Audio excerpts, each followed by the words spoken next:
بسیار خرسندم بعد از یک وقفه طولانی چند ماهه در خدمت شما هستم.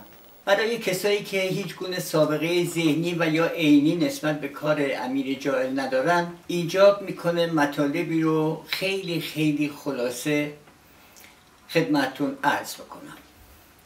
امیر جائل که یک سریال 9 قسمتی هستش، کاملا به شعر هست و بنا رو بر این گذاشتیم که هر هفته یک قسمت از اون رو به هر حال به نظر شما برسونیم. ما در طول دوران سیاسی کشورمون به مراتب مورد هجوم و تهدید بیگانگان قرار گرفتیم و در نهایت اونها رو پس روندیم.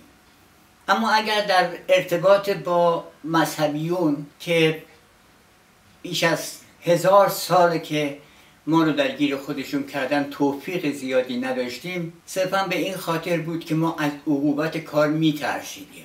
قرارم پیش اومد دستامون با نیت کوبیدن بر سرشون بالا رفت، اما به دلیل ترس از عقوبت کار و اینکه اونها نایبین خدا در روی زمین هستن متاسفانه پایین نیومد. اما این بار قدری متفاوت هست.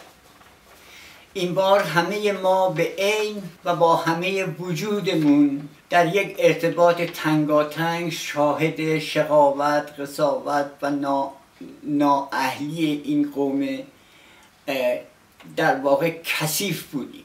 کاری نبود که اونها در ارتباط با ما امتناع کنن، ازش بگذرن، هر چی بدی در دنیا بود بر سر ما پیاده کردن. و حالا وقتشه که دست در دست هم حداقل از این فرصت استفاده بکنیم و با حرکتمون نقطه عطفی رو برای آیندگان خودمون حداقل رقم بزنیم. در مورد مطالب امیر جائل به کانال ما سمیشا تیفا در یوتیوب مراجعه بکنید.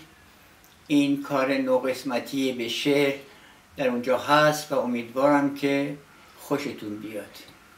من هم خیلی خوشحالم که تونستم یک بار دیگه در خدمت شما باشم.